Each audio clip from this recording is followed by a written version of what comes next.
Welcome back to the show, everybody. This is the Upper Tier Podcast. It's the Monday mashup. We invited a few guests on, as we promised, but they haven't shown up, so they're probably caught up. It is Christmas time. So do we need new deodorant? Nobody showed up. Just me and you. Just me and you. Just me and you. Well, I tell you a secret. The two of us. Tell you a secret. One. Just how I like it. Shh! Don't tell them. Hold on. Since this is the Christmas edition, this calls for always drink responsibly, ladies and gentlemen. I'm not allowed to drink out in fizzy at the minute, but Guinness isn't exactly carbonated, so let's go. I broke out this one because I know you kind of like these ready-made ones as well. You're partial. Do like them little? Yeah. Do. If I'm just not allowed to drink them at the minute. But... I got your favourite the other day, the Jameson with the ginger ale and lime. Oh yeah, two of those, and a very good dog owner yesterday dropped us off a bottle of Moe and Shandon. They're the right kind of dog owners, aren't they? Absolutely. So that's going to be used Christmas breakfast.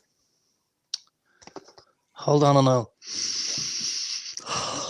Just inhale some of the smell of this shortbread. I was thinking of it. I was thinking of it today. I was walking through Dunn's, and there was a massive display of all those Borders biscuits. Oh yes, that's Darren's element right there.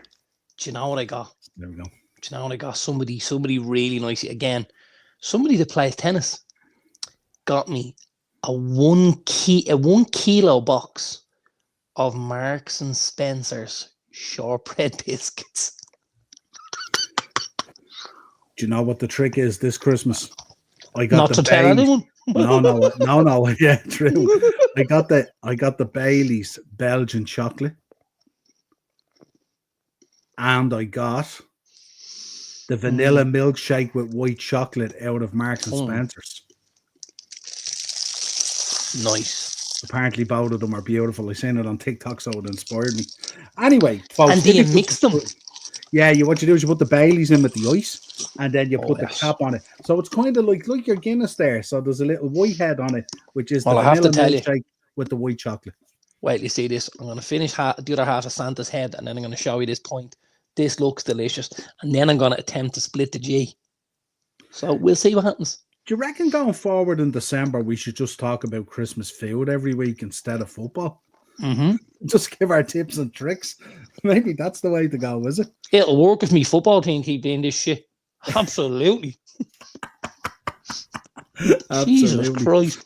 Well, folks, if you could subscribe to the channel, hit the bell notification and drop a like in the video. One final time this year. Philip's in the chat. Philip, how are you? Happy Christmas. Folks, happy Christmas to everyone out there. Hope you all get what you want. And really, the biggest of thank yous from both would of you us. Have a look at that? Go on. Let's see this G getting done. Wash down that shortbread biscuit. Cheers, my friend. Great year. Here's the next year.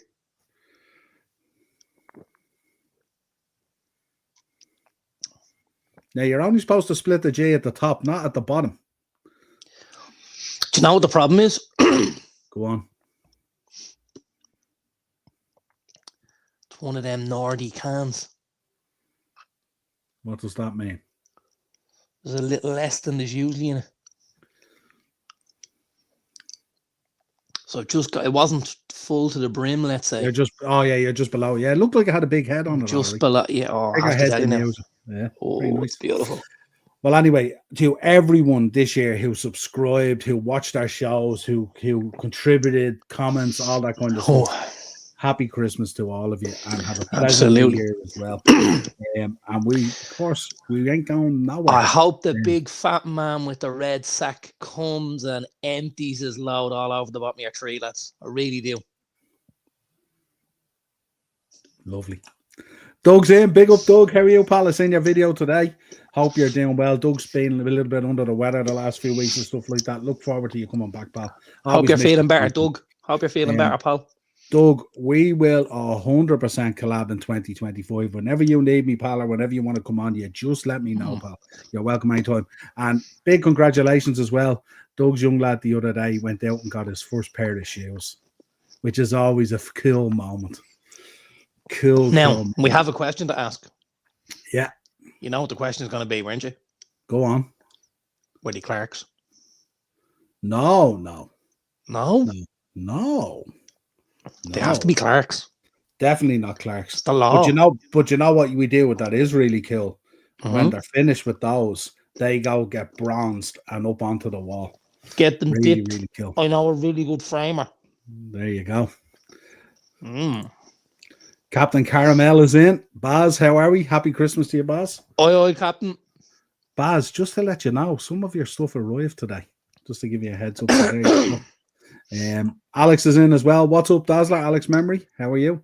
That's a pal of Andrews. That's good out, Alex. Good man. Big up, Alex. Hope you're enjoying Christmas. Hope you're all set for it, Alex, and having a good one. Philip is in. Mark has just messaged me there saying he's still in work course. There you go. That's a growler, isn't it? That's rough, isn't it? Guinness Dazzler, absolutely, Philip. So feel free, folks. Tastes amazing. Crack open a drink. Yes, definitely we will be collabing, Doug, 100%. Fine looking point, Dazzler. Fine looking point. There you go. It tastes good, I can tell you. Look, we're nearly there. Beautiful.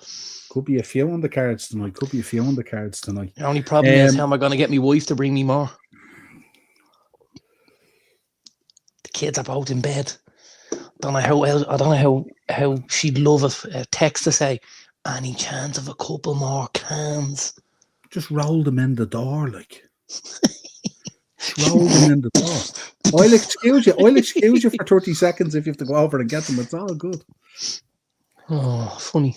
Well, now that you've made all that room and that space in the room, now you can want to get yourself one of those little fridges.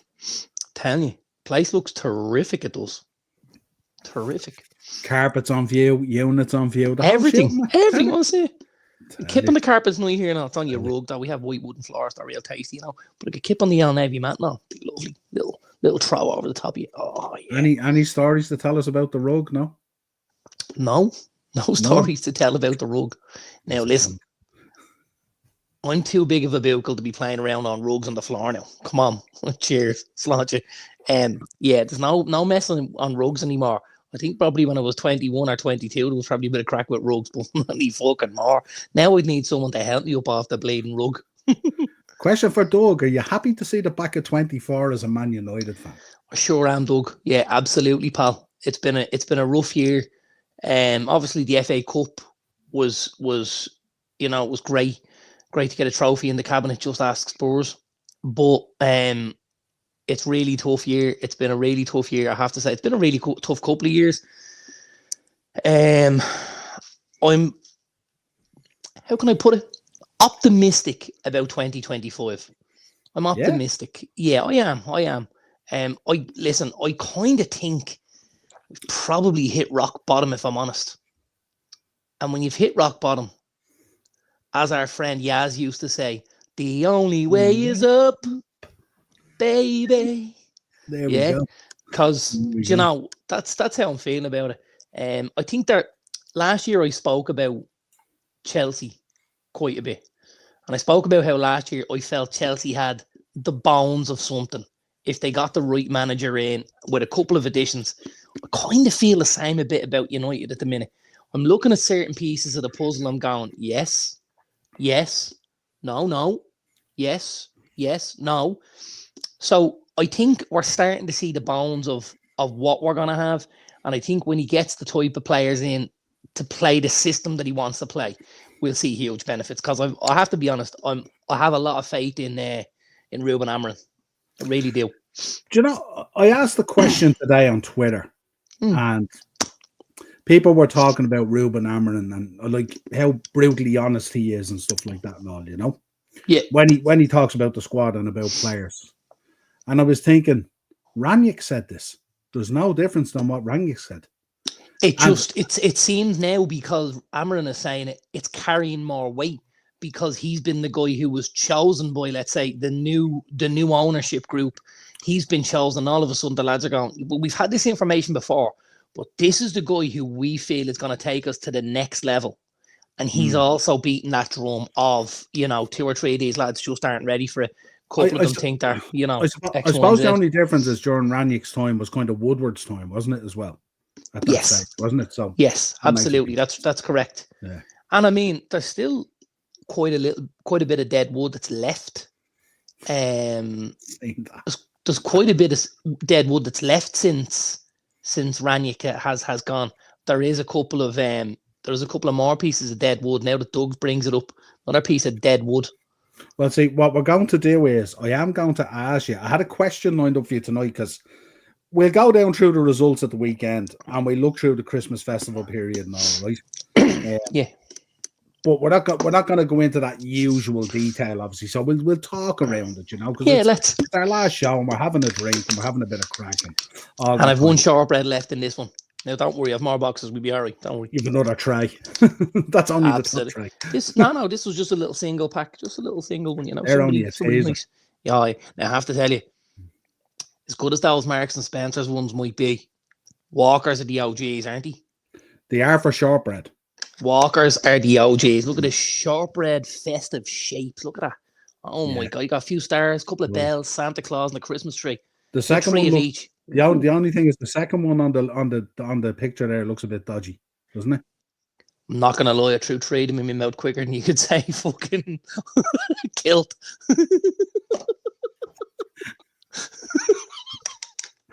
Good lad.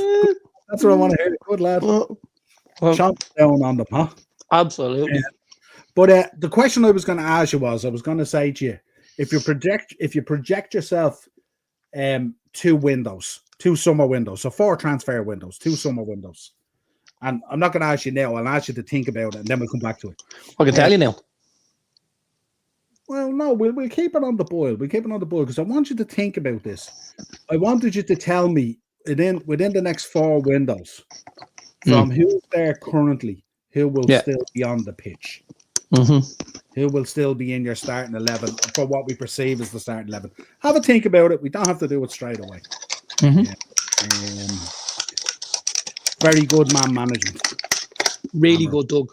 Really good. Right. I think he's put a lot of the emphasis on Marcus Rashford, and he said, "You know what, Paul? You've been here quite a while.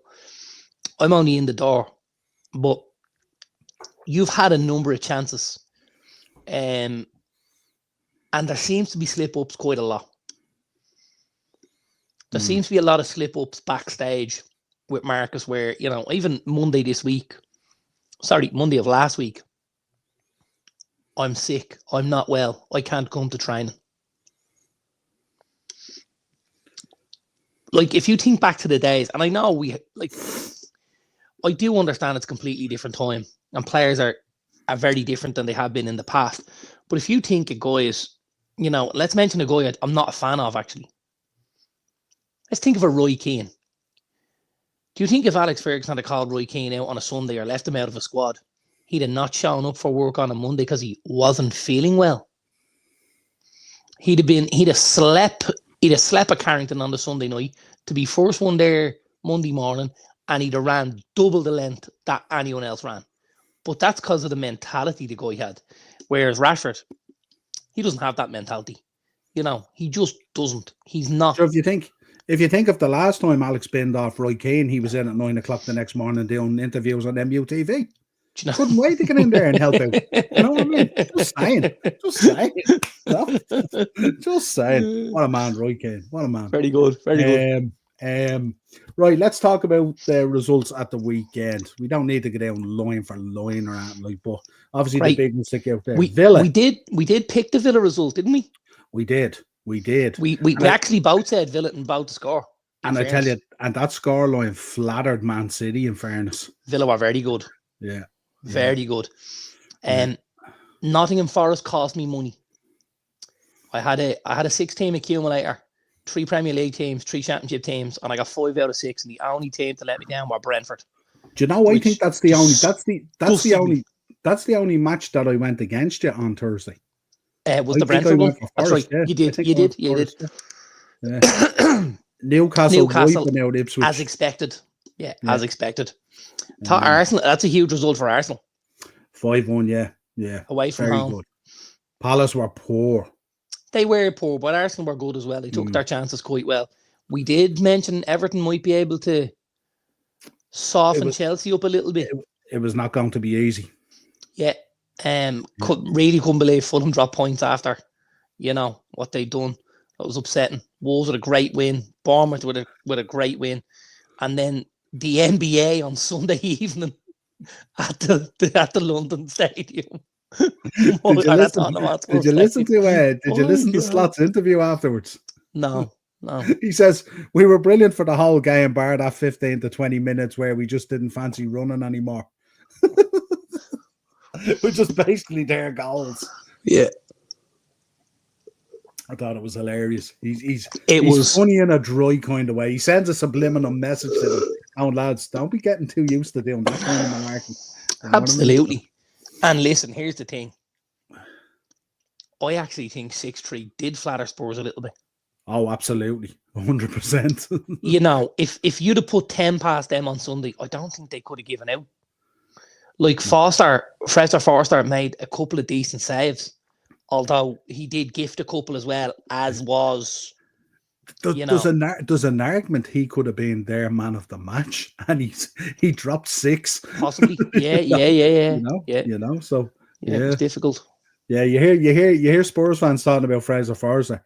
I would imagine the goalkeeper is the least of their worries. There's a lot more going on in that squad at the moment that needs to be fixed up. The midfield. I know Rodrigo Bentancur is obviously on his suspension at the minute. I think he might be back on Stevens today if I'm right. Yeah, that's the last one. Yeah, that's the last one. Yeah, but Basuma and Sarr have just turned into Kerry gold because teams are going through them like butter. They're just going through the middle of them. If you look at the front four, right, I'm not sure. I think there's an argument to say Spurs front four could be considered as the best front four in the league as a unit. And what I mean by that is, like, okay, if we look at Liverpool, right? Salah, he's going in on the right-hand side every time. Diaz is going in on your left. You don't really have a 9 or a 10. You float between and you check and change. That's where they played him yesterday. Did you see that? Right? Diaz? Quality, yeah. Played him centre. Yeah. But if you go to City, they've obviously got Haaland. They probably have Foden, but they're missing the 2 on the wides. So everyone is missing. So if I look at Spurs and you've got Solanke as your 9, with James Maddison behind as your 10, Son on the left and Kulusevski on the right, is that not as good a front four as you'll find anywhere in the league? It is, but you know what? They're struggling for consistency. So what happens is you need that front four to be all humming for it to function. But what happens is, whatever game it is, 2 of them tend to drop off or they drop back from where they were. Like, you look at that Spurs team. That Spurs team has gone out and done a number on City. They've done a number on a number of Yes, but you see, this is where the problem lies. There's your front four, right? There's your front four. They put 3 past Liverpool. There's very few teams this season put 3 goals past Liverpool, right? If any. Yeah, but yeah, I know you can make context. You can, but they still had to, But then you go into the midfield behind the front four, and you've got Sarr and Basuma, who, if I'm Tottenham and I want to compete at the very top level, they're below what I need. You had Dragusin, who's the 3rd choice centre back, and you had Archie Gray, who's a centre midfielder and has been deployed at centre back and at right full back because of the injuries. Sunday doesn't happen with Mickey van de Ven and Romero. You know what I mean? It doesn't happen to that degree. And excuse me, and the boy Vicario behind. The spine of that Spurs team has been softened up massively by injuries, but it should be a huge eye opener to Ange. Spurs are short in areas. Centre midfield is a big issue. I must say, I did like the very small cameo we got from the boy Lucas Bergvall. He looks a really, really tidy player on the ball, but I still think they need somebody that's going to win the ball in behind them. Now, with Bentancur back, will he shore it up a little bit? Possibly. Who will head to the bench? I'm not sure. It could be Basuma. By the looks of it, he likes Bentancur and Sarr.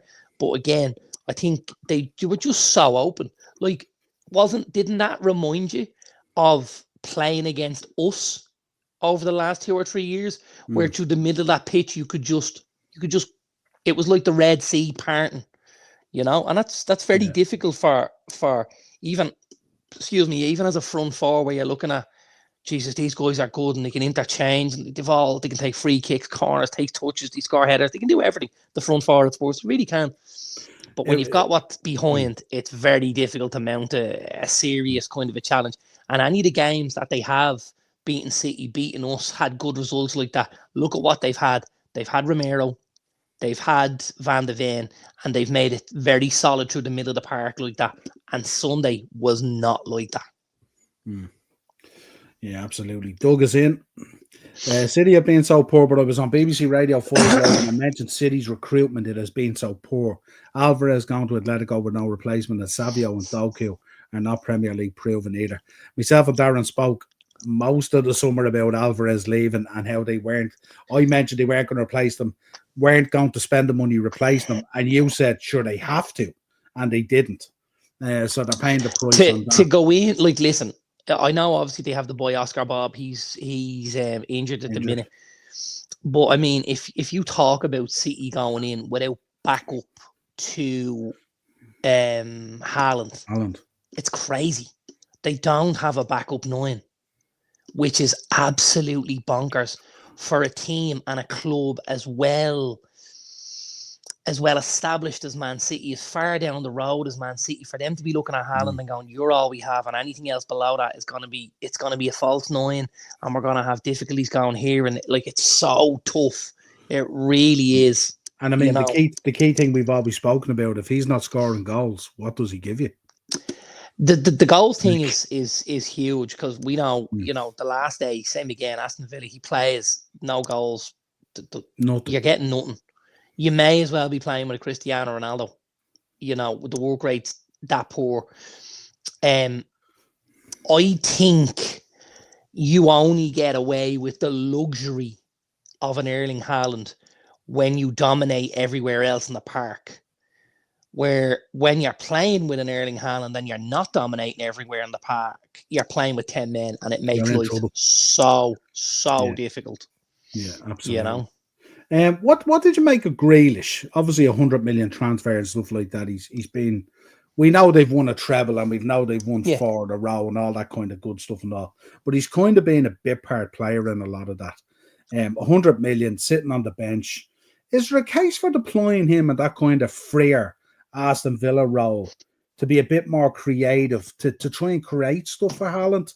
Because it looks like nothing's being created for him, and when it does, it probably seems so far apart that he looks as if he's rusty when he goes for something. We've never ever seen Jack Grealish at Man City other than in that left-hand role. Yeah.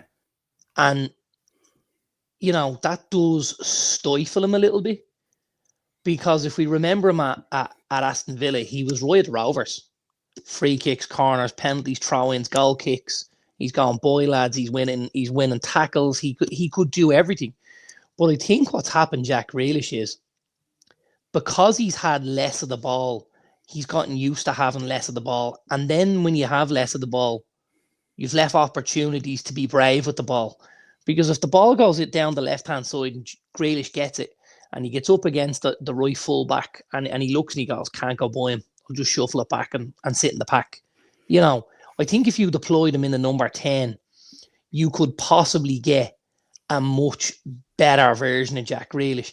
Try and get him to play, with 2 guys behind him, and the ball just being played into space, and get Grealish moving onto the ball with a back 4 in front, with Haaland making runs, attracting defenders, creating space.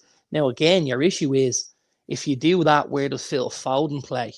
Because then you're pushing Foden out wide. And again, we spoke about this previously. When they let Riyad Mahrez go, he was a huge player for Man City. Absolutely. The Doku and the Savinho additions haven't worked the way City had want. I actually think Savinho was going to turn out to be the better player here. Definitely. Yeah, I think so. I think Doku at times flatters to deceive a little bit.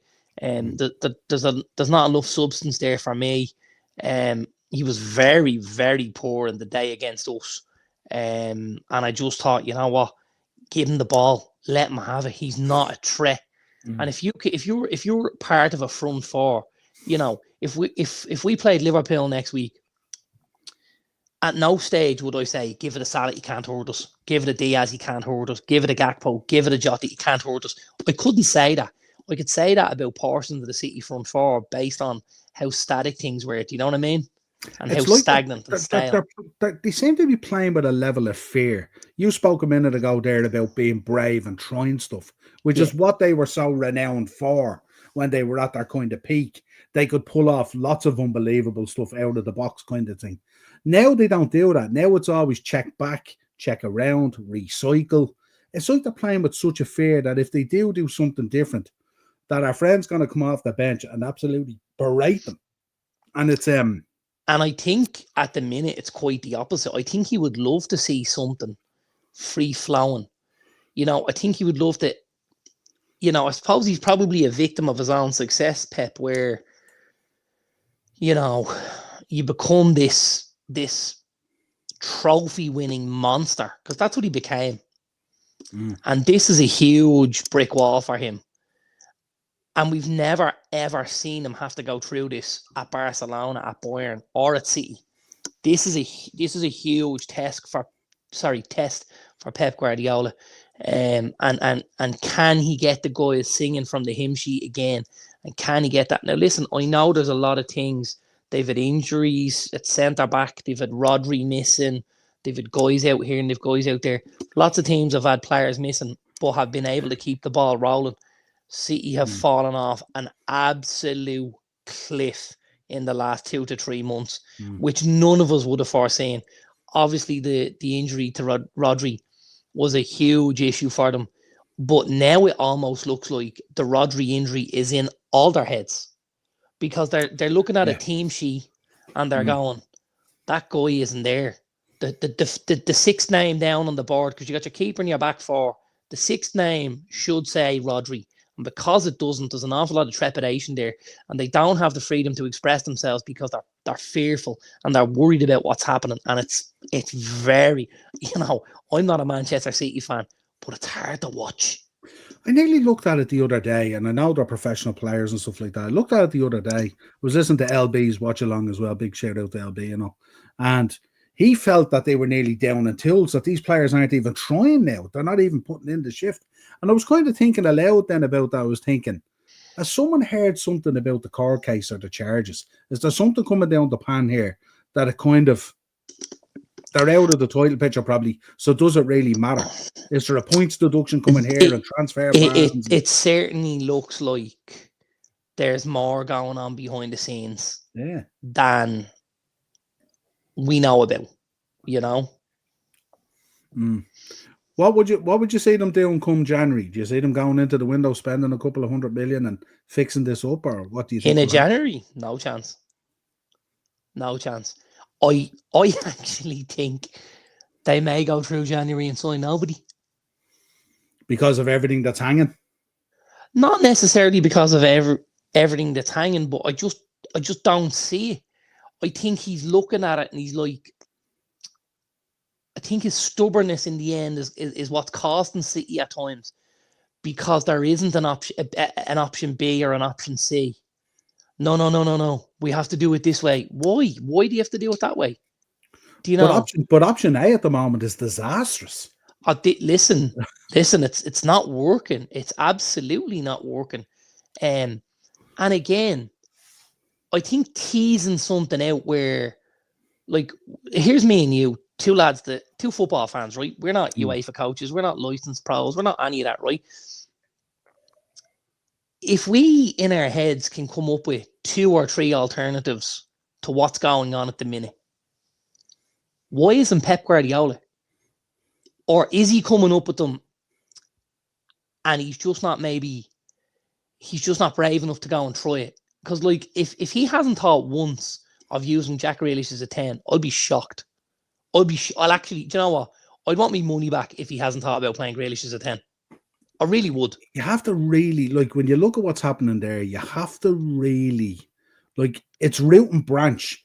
You have to step back right out of that bubble and go, hang Like, on a minute. so the first thing you got to do, right, in order to, and we spoke about this in the group chat the other day, in order to win a game, you got to stop conceding, right? Yeah. That's your first thing. And obviously, And do you see the body language when they concede? Yeah. Man, the shoulders are through the yeah, floor. but also the problem is they know when we concede we're in trouble because we can't score 2 and 3. We can't at the minute. So if that's where we're at, right? Okay, so let's think about it logically. Let's go in with a flat 4. Let's go in with a flat 4 with whatever we have, with a Rico Lewis, with a couple of with Stones and Diaz or Stones and Aki and Akanji or whatever, and Aki on the left, right? Let's just go in with a flat 4. Just get 2 really defensive-minded midfielders in front of the back 4 to try and shore it up a bit. Even go in with a... Niall, are you ready? Watch this. Are you ready? Watch this. Here we go. Hang on, watch this. Ready? They have to come into my hands, just so. Ready? I tell you. That's how much he loves me, Niall. Look at that. You, my God. Look at that. What a woman. God. I knew I married the right woman. Just put, I'm telling you, yeah, got to repair a glove, should be unreal. Just put 2 defensive-minded midfielders, a Kovacic and a Nunes. Just 2 lads that are going to cover every fucking blade of grass for 90 minutes and just get around the place and act as 2 blockers and screen the back 4. Then have your Grealish at 10, have your Haaland through the middle, and put, Savinho and Doku wide to create. It creates width, which then draws defenders out, which means you've got Haaland 2v1 in the middle, and when Grealish starts to drive through the middle and Haaland starts to peel off, you now have options. It sounds so basic, doesn't it? It sounds so basic, and yet they can't figure it out. But he hasn't done it. He hasn't done it. Like, look at the. I'm gonna put my can there for a second. Look at and listen, hang on a minute. That's not the worst 11 in the world you've never named. Right. That's a great one. That's a great 1 to 11, isn't it? Listen, I don't think there's a huge issue with it. But what I will say is stats now. Hang on, because I want to just look back here. Because here's what I'm looking at. Right. Here's the game the other day versus Villa. Yeah. He's gone in Lewis, Stones, Akanji, Vardiol. That's your flat 4. Yeah. That's your flat 4 of no problem. He's gone in with Kovacic and Gundogan. Here's your problem. Gundogan doesn't have the legs to do the job Kovacic does. Right? So I want Gundogan out and I want Nunes in there. Just for legs. He's got Grealish wide, there's no width, and he's got Silva wide, there's also no width. And then he's got Foden in behind Haaland. I've no problem with him keeping Foden in behind Haaland.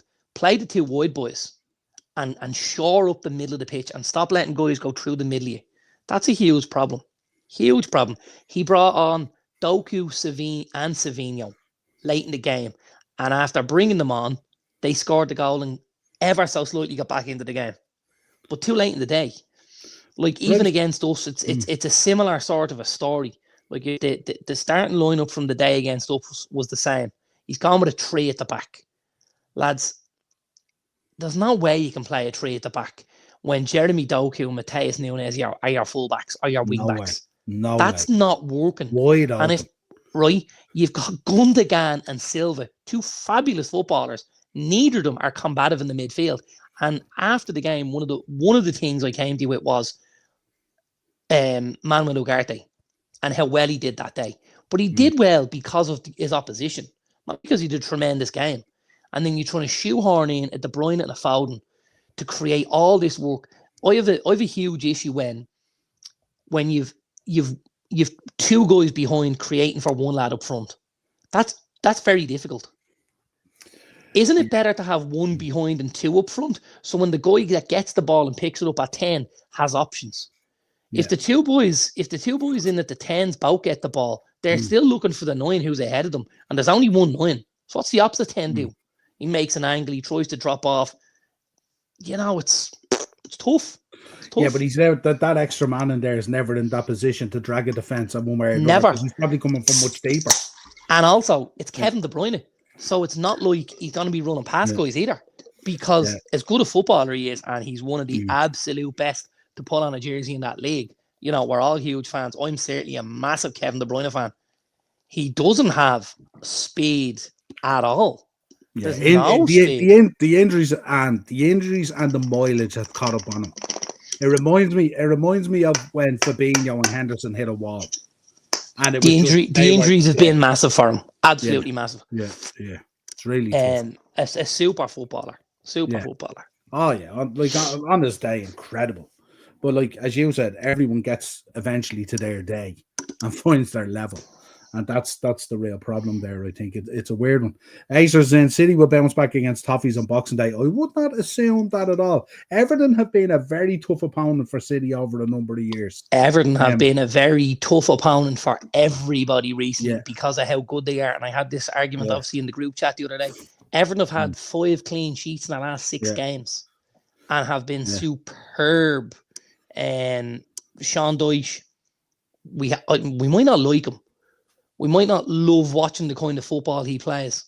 You cannot at all doubt, Sean Dyche's credentials and what he brings to the table as a coach with how well organised Everton have been and how well focused on the shape that they've been and how they get in behind and the work rate, everything. Like, it's phenomenal. Sean Dyche, for years, understood what was available to him and the level that they were at and how he'd have to deploy them and play them in terms of a game plan. Rarely had he got great teams or great squads, but boy God, he knew how to get a result. That's for sure. We have another one. Look, see the way it's just a bit short of the lip. Very nice. About 20 mil short because of it's the weird can, the Nordy one. Anyway, hang on. Speaking of Guinness, our buddy's in. How are we, Dino? How are you? Happy Christmas, Dino. Dino's good to see you, pal. Likes an old Guinness himself. Dino. To Happy you, my brother. Dino. Merry Christmas, pal. Merry Christmas, brother. Absolutely. Love you lots, pal. Love you. And Andrew's in, Mr. RKO, the biggest Randy Orton fan that I know. Happy Christmas, pal. Hope you have a good one, brother. Absolutely. I nailed it that time. I nailed it. Spot on. Did you back off? You had to back off a little bit, did you? Had to back off because of the little drop off. Very good. Wanted to talk to you about this man. We'll talk about him now. And actually, that's a good segue to what I was going to say. Okay. See if our boy Dino wants to come in the link. Yeah, if he's available. The link. Dino, if you're available, and you Dino, if you want the link, pal, come on in. We're about to talk about Mo. The link in there for you because we're about to talk about Mo and how incredible he is. Give me your thoughts from a neutral, from a kind of an outsider kind of thing. I mean, I could wax lyrical about him all. Of course you could. I'll tell you the first thing I'll say. I don't think anybody at any level of football could have envisaged Mo Salah, who was obviously at Chelsea and it didn't work, and then went to Basel and then went to Roma. I don't think anybody could have envisaged this was the impact he was going to have. Probably including himself because he's so humble. Possibly. So humble. We always talk about, teams going to find the missing piece of the puzzle. They're missing this and they're missing that. Now, we know, Liverpool were very clever. Liverpool obviously brought in Alisson and Virgil van Dijk. For me, they were the two missing pieces of the puzzle, the goalkeeper and the centre-back. And I think, and I listened to a bit on Sky the other night, when they spoke about things, they asked a number of the pundits, if you could only keep one of the 3 players who are in contract talks, who would you keep? And all 3 of them said Van Dijk, right? Now I thought, wow, that says a lot to me, right? That says a lot that we're looking at Salah, who's breaking records on the weekly, right?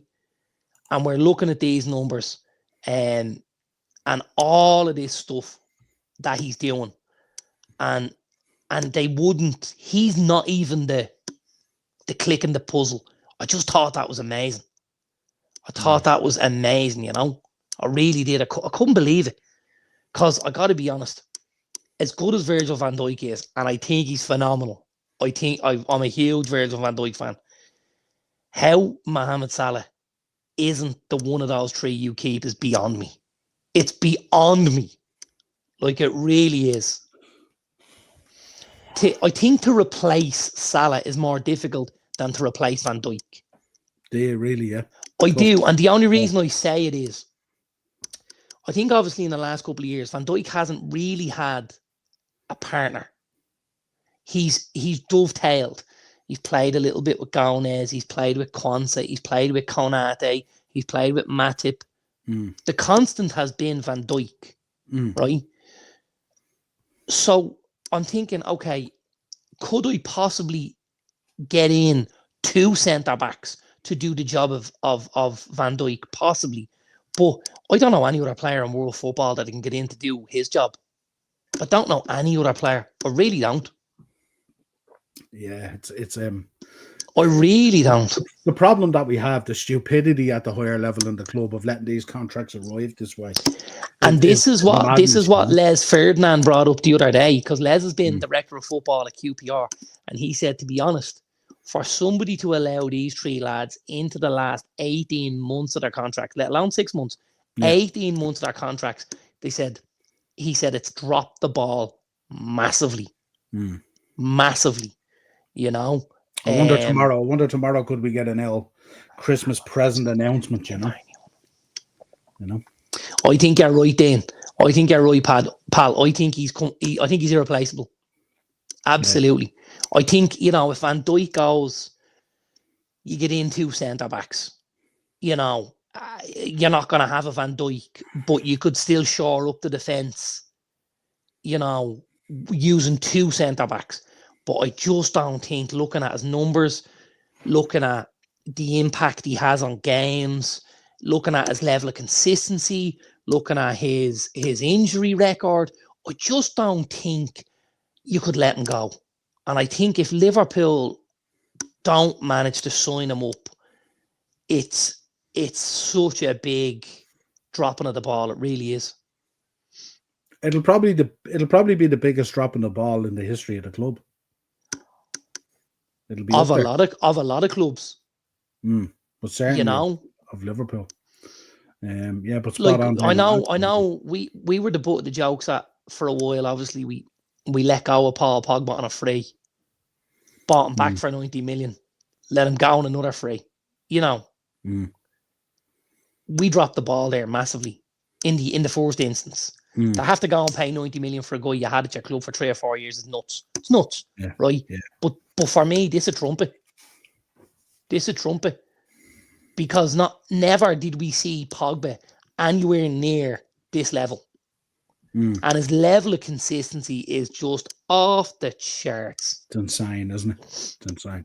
It is, and it kills me to say it, but you know what I mean? I still think he re-signs. Warren's in the chat. Big up, Warren. Hi, lads. I hope Warren. You're all well. Warren, appreciate the Christmas card today as well, brother. Thank you very much. Do you think? See, like, there's a show. There's a show. Look at the pairing of Gabriel and Saliba. They work amazingly well as a pairing, right? You've got Gabriel wants to go and head everything. He's in the Manjovic, puts his head in, his foot in, he bullies, he hassles, he harries. And then you've got Saliba, this beautiful, silky footballer, drops back, talks, makes everything look cool. He's a Rio Ferdinand. You could absolutely pick up a double act like that. The one thing I will ask you is, do you believe there's enough money there to sign all three of them again? Well, I presume signing all three of them again will be cheaper than going out having to replace all three of them again. If we believe that this man's irreplaceable. So for me, listen, I think he's irreplaceable. Absolutely, I do. So there's one. And if Van Dijk doesn't re-sign, what are you going to drop on a top-class central defender? How old is Van Dijk now? 30, 31, I think. 30. 31. Okay. So you're probably getting pretty close to the hill where things start going that way. Yeah, but I don't know. It's my only argument. Do you know the thing with Van Dijk, though? Van Dijk, the way he plays and all, he's so laid back. Yeah. and so clever in his positioning and all that kind of stuff. You know, you could still roll the dice on another 3-4 year contract and probably not have to worry too much. I'd say he'd probably be okay. Well, I think if you had someone in with legs beside him, you make the whole thing a lot easier we have as the well, Kanate right? there if he can stay fit. Absolutely. Kanate's, 23, 24? I'm a huge fan of Kanate, as you know. I really am. I think the injury thing is probably the most frustrating point for the Liverpool, you know, the club and the fans, is his lack of availability at times, you know. Now listen, it's still miles ahead of Luke Shaw, Mason Mount, by the way, just in case anyone thinks I'm throwing stones there. That's certainly not the case. I just think if you have a foil like Van Dijk and you know his positioning is insane, he's great in the air, he's a good talker, he's a great leader, you need those legs beside him. And he's capable of raising the levels around him, which is so important. I think he does really, really well. And I think every time I've seen the boy Kwanzaa in beside him, I think this kid looks at him and goes, I can't fuck up here. I'm playing like next to Virgil van Dijk. And I think that's huge. And do you know what's really that you see as well? Van Dijk's level of in-game coaching is incredible as well. He never stops talking to the back line. He's a great captain. He's a great leader. Absolutely. I'll agree with you 100%. Yeah. Tell us this. Acers is in here. Mo looking for Saudi money. Question for you here. Is it time for Mo Salah to move into that realm? Okay, we know that generational wealth money is there. Yeah. But this guy surely has a lot more to prove on the world football stage, doesn't he? Outside of the Saudi Pro League. I think of the Saudi Pro League like you. Mahrez goes in there, Firmino goes in there, Fabinho goes in there. What have we heard about them? Nothing. See, nothing. No. Well, I see. Here's your problem. Here's your only problem I see. If Salah signs another 3-year deal at Liverpool, he doesn't get the generational wealth in the Saudis because he's gone too far. Do you know what I mean? Whereas I think this is probably what you would describe as prime time. If he goes gone too far with Saudi? Like, I mean, obviously in 10 years we got Saudi 2034 coming up. It's 10 years time. He's obviously going to be. They would obviously want him to be a big part of that and be an icon for that in terms of things. Now we know it's 10 years away. It's too far down the road. It's way too far down the road. That's why I think they'll want them. I almost think if there's conversations going on, the boys in Saudi are having a very similar conversation to the Man United with Ruben Amorim. It's now or never. Yeah. You know, you'll get a gig here, but you're not going to get... Like, at the minute, if Salah turned around and said, I'm interested in coming, what's on offer? Like, okay, Messi is gone to the MLS. He's not going to Saudi. He'll probably head back to Argentina and do a season, maybe 2 at Boca or Newell's Old Boys or somewhere like that, right? Yeah. I think Ronaldo has reached his peak. We're starting to see the wane. Here's the question. Other than Kylian Mbappe. Yeah. You know, this would be the biggest statement in world football. So tell us this. Here's a question for you then, and see does this kind of float what we're talking about? Yeah. Why did Messi choose the MLS over Saudi? When Saudi would have been, I assume it would have been a hell of a lot more money. It depends. If you look, Saudi obviously would have been more money, but I think there's a number of factors here. I think the lifestyle that he's afforded in the US is something he wouldn't have been afforded in Saudi, because I think it's a very, very different way of life. I think obviously he would have been in the States. He's not a million miles from South America. He's in North America.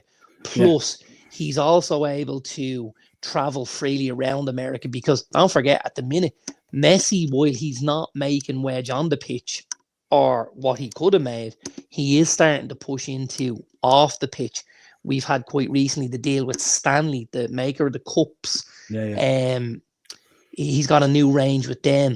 There's other off-field I'm sure activities. we don't even see a third of it. We don't even see which is setting the wheels in motion for. So in that sense, he may actually be making more because of his off-field. Because here's the thing. I don't believe we get the Lionel Messi Stanley if he's in Saudi. But because he's in the US, I think all of a sudden you have a huge market for it. Don't forget all the brands. So what your weekly wage is one thing, but what you take in off the pitch in that revenue and that merchandise and those sponsorship deals, it's huge. And I think that's where Messi decided to go. That's the route he went. So does that run through them for Mo Salah? Possibly. I just don't think Salah's going to go and play in the MLS because I think he's got way too much in the tank for MLS. So then it tips the balance towards, Saudi, because to get that, you've got it. You know what I mean? Like if Salah goes and joins the MLS, right? Could he go and score 40 goals? Quite easily, I'd imagine. A couple of months. Right? What does it do for him? Because at that level, people are going to say, yeah, but you're in the MLS, pal. Like, you know what I mean? Whereas if he doesn't in Saudi, he at least knows I'm going home to lie on a mattress of $100 bills. Yeah, but what about the coverage and the appreciation and the global star? I don't think it's as big an issue for him, especially considering how close to home it's going to be. The allure of going back to a country that has values that, let's say, you would be aligned with your own. No, I get all that, and I get maybe from a family point of view and your kids, and you might want to raise them in that culture and all that kind of stuff and generational wealth and all that. But I just, most people who have gone to that Saudi Pro League, and we're talking good players, we're talking like Riyad Mahrez players here and all and stuff like that. We just don't hear about them again. They just vanish. No. You know what I mean? And I just don't know. I just don't know whether Mo's ready to take that leap, is he? To just step off that stage. I personally think he would be mental to do it. But I'm not Mo Salah, and I don't know what goes on behind the scenes. And I don't know what promises have been made to his wife and to his children, and you know what I mean? But I've got to say, and if there's any Man United fans listening to this, they can just sharpen their darts now while they throw them at me. I'd hate to see Mo Salah leave the Premier League. I would hate to see it, even as a United fan. I think it would be a huge loss to the league in general. I hate when ballers leave it. I hate it. Yeah, and I don't necessarily feel that way about too many guys, but like, I would hate to see Mo Salah, because do you know what happens? It starts to tip the scales again, and it just tilts the scales enough for the question to be out there. Oh, well, is the Saudi League the best league in the world? Salah's just gone there. He's the best player in the world, Whereas if he plays in the Premier League, we all go and we go, best league in the world. End of. That's it. It's got the best players. It's got the best managers. It's got the best standard. It's phenomenal. We don't see, look, we've seen unbelievable players leave this league. Yeah. And no matter what's happened, it hasn't tipped the balance. You know what I mean? No, well, I mean, like, certainly early on, it's something we've been spoiled with a little bit, to be honest. Because certainly early on, when the Premier League started initially, and we Blackburn Rovers and Norwich and United fighting around for titles, everyone pouring into the league, right? It was. We still had the glad eye on Spain and on Italy first, and then Italy kind of started to lower, and then we looked at Spain, and now the Premier League's the best league in the world. There's no argument about it. There's absolutely no argument anywhere, and I feel like with another year or two, we might even see a couple more of those big names come in. I would not be at all surprised to see a Vinny Jr. come into the league. just because I think if you're one of the premier players in world football, you know, and we talk about this in the wrestling thing all the time, unless you've done it at WrestleMania, who are you? Yeah, you have to test yourself at that level, haven't you? Really? You have or to. otherwise that You have question to. always exists. Right, and you know, people are going to say, oh yeah, Vinny Jr. is great, but like Real Madrid, they win the league by 20 points every year. Like, you know, like what was he really? Yeah. Dave reckons he might get a 2-year deal. If he took a 2-year deal, then the option might still be there, would it? Possibly. Dano's in. I honestly don't think he wants the Saudi money. I reckon he just wants the extra years on the contract. He knows what he can bring and what he can achieve. FSG are afraid to give him the 3 years due to age. Well, why is that situation there? I mean, why can't there be I'll sign for 2 with the option of a third based on how well things are going for the club and for Mo? And if it doesn't happen, there's a handshake and you walk the other way and everyone's a fucking winner. Yeah, if it's not working out for you, you can go to Saudi at that stage if that's what you want or something. Do you know what I mean? Absolutely, it's best for business. I guess what he thinks is maybe that, like, I've achieved so much and done so much for this club. The least you could do is give me the 3 years. Maybe that's what he's looking at. Maybe. And you know what? I think, and this is where I can understand I can have a bit of empathy with Liverpool fans. I think at any other team in this league, that deal has already been offered. But you know what I mean? Like, if that's United, he's already signed that deal based on we just throw anything at him. But it's mad, isn't it? Like, over the Klopp era, we've been so sentimental in terms of giving out contracts to lads and stuff like that and all. Little bit, but there's still been guidelines to live within and stuff like that. And don't forget, we probably haven't heard the reason why Klopp left yet. And if the truth be known, it might be because of this rigidity of it has to fit inside the box. This is the way it was going to go. Yes, if it doesn't fit inside the box, it doesn't work for us, and that's very difficult for people, you know. Yeah, yeah, it's interesting. Dino's in. This is my generation's Ian Rush. He will leave Liverpool, arguably our greatest ever player. All hail King Mo. Let's hope that contract signing next month's present over the next few days. Imagine they just announced that they've re-signed Virgil and Mo Salah. That would be just phenomenal. Are we all in agreement that Trent is on the way out? Or what's I think Trent's head is turned. I really, really do. And you know something? I'm sad to see it as well, you know, because he's the guy that it's not so much me, you know, because I love the likes of Virgil and Ali and Mo and guys like that and all. I do love Trent as well. But for the likes of my son Ben and stuff like that, Trent is their guy. You know what I mean? He's that guy that came up through the academy, Liverpool born and bred, all that kind of stuff. Is that where, you know, the likes of an upturn in fortune for, say, a Curtis Jones might soften the blow a little bit? Where, you know, Trent was our guy, now it's Curtis. You know what I mean? It's not the same. That would naturally happen. I think so. Yeah, I think so. And I got to say, been very impressed with him. Been very, very impressed with him. Really have. Yeah. Really, really have. You know, I think Curtis is at the stage where he knows that it's kind of do or die time. You know, he's been there long enough now. It's time to step up and get it done. Yeah, but there was a time when I looked and I went, they've got Harvey Elliott and they've got Curtis Jones. They don't necessarily need both. If this becomes a dogfight as for who gets the spot, this is going to Harvey Elliott because he's maybe the kid with slightly more talent, let's say. And he had a bigger kind of fanfare around him and stuff like that. Yeah. Now, I know he's had injuries and it's put him on the back burner a little bit.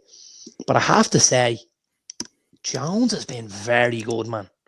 He really has. He really, really has.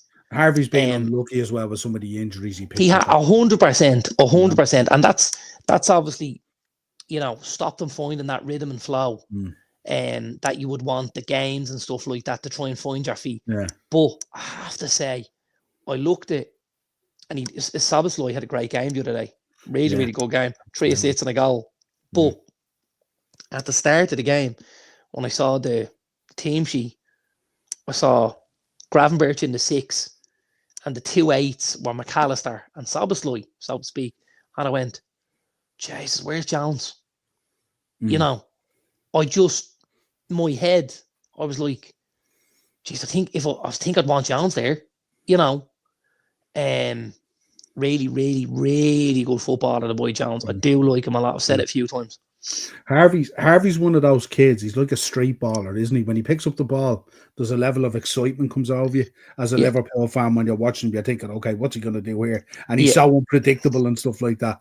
Jones is a little bit more refined in terms of very, very clever on the ball as well, but very technical in the way he does stuff. But yeah, absolutely. It's I think you're probably gonna, like as you say there, Elliott's gonna get you off your seat a little bit quicker. But Jones is probably gonna do 70 or 80% of things right, and just keep the wheel moving really, really well. Harvey actually is that Harvey's kind of that bravery we spoke about earlier at Man City. Yes, there's a massive level of confidence there, where he's like, I can do this. I'm the man. I'm the, you know, which by the way, we don't want to stifle either. But I think at times, you know, you do also have to fall into the, okay, but what's best for the team? Somewhere, you know what I mean? Just to find it. You know who he reminds me of? Kind of reminds me a little of a Joe Cole. Yeah. He's that kind of little step over, little trick, little spin, little turn, creates a bit of space, slides it off, tries to join in on the edge, and you know, good footballer. But I have to say, at the minute, Jones is winning the battle for me. He's very good. Yeah, because sometimes I think about Thiago's time there as well. And you know, at times when Thiago used to play for us, sometimes he'd nearly look stupid in the stuff that he does. But it was just because the players around him were thinking on his level. Because if they were thinking on his level, it would be like, you know, some of those outside of the foot passes that split the fence. Yeah. And then you just wouldn't get the player making the run and stuff like that. And you go, what's he doing that for, giving the ball away? And then you go, there it is there. It's just the other guy wasn't thinking on his level. Yeah, absolutely. We have two fallen soldiers. I've only one to go, There we go. I think Leo went to the MLS, especially to Miami, because it's very similar to Latin America culture. I think so. I think so, Aaron. Yeah, that's 100%. I agree with you, pal. Spot on there. Salah already has won everything at Liverpool. He doesn't have anything else to win. Will we tell the story? Go on, About our conversation the other day. Yeah. Where you taught me down off a ledge. Well, what was that? So, just for anyone, obviously, that isn't myself or Niall, because this was only a two-way conversation. I was looking for stuff for Christmas for my boys. And be careful, because one of them might be listening. The other one's definitely in his bed. But catches on the replay. He really. I got this. I got an email from FIFA about tickets for the 2025 FIFA Club World Cup. And I was in work the other day and I thought, wonder how that's going down. So I clicked in and started clicking through, click. And they were releasing games at different times and stuff like that. And I got to the point where I had 3 tickets in my basket for Inter Miami versus Porto in the Mercedes-Benz Arena in Atlanta, Georgia on the 19th of June. And I sent Niall the message and I says, I think I'm going to pull the trigger. And Niall's reply was, what? And I was like, yeah, me and the 2 boys. And he was like, Jesus, that's a bit, you know.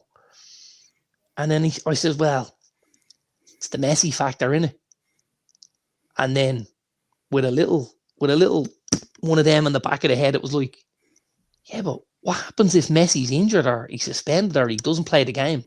And you're traveling 5,000 miles, 2 flights, 14 hours to get to. And I just went. 2 devastated kids. And I just went, whoa. I'm not sure. Hold on a minute here. And remember, 2 devastated kids are not going to be made up by a little trip to the Under Armour outlet in the mall. No.